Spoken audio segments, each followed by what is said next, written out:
जय मल्हार। आज जेजुरीच्या जय मल्हार सांस्कृतिक भवन नाट्यगृह या ठिकाणी जेजुरीच्या नगरसेविका, सभापती, महिला बाल कल्याण आणि जेजुरी नगर परिषद मुख्याधिकारी यांच्या वतीने एक महिलांच्या दिनानिमित्त महिलांच्या आरोग्य संदर्भातला कार्यक्रम घेण्यात आलेला आहे।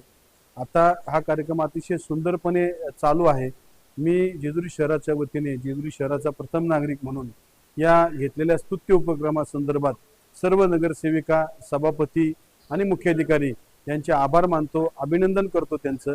अशाच प्रकारचे स्तुत्य कार्यक्रम जेजुरी शहरामध्ये आपण घ्यावेत आणि दरवर्षी हा कार्यक्रम घ्यावा की जेणेकरून आपल्या पंचक्रोशीतील महिलांना स्वतःचं मत व्यक्त करण्यासाठी आणि त्या ठिकाणी स्वतःच्या न्याय मागण्यासाठी कुठेही जावं लागणार नाही। तो न्याय त्या हक्काने या ठिकाणी घेऊ शकतील। जय मल्हार।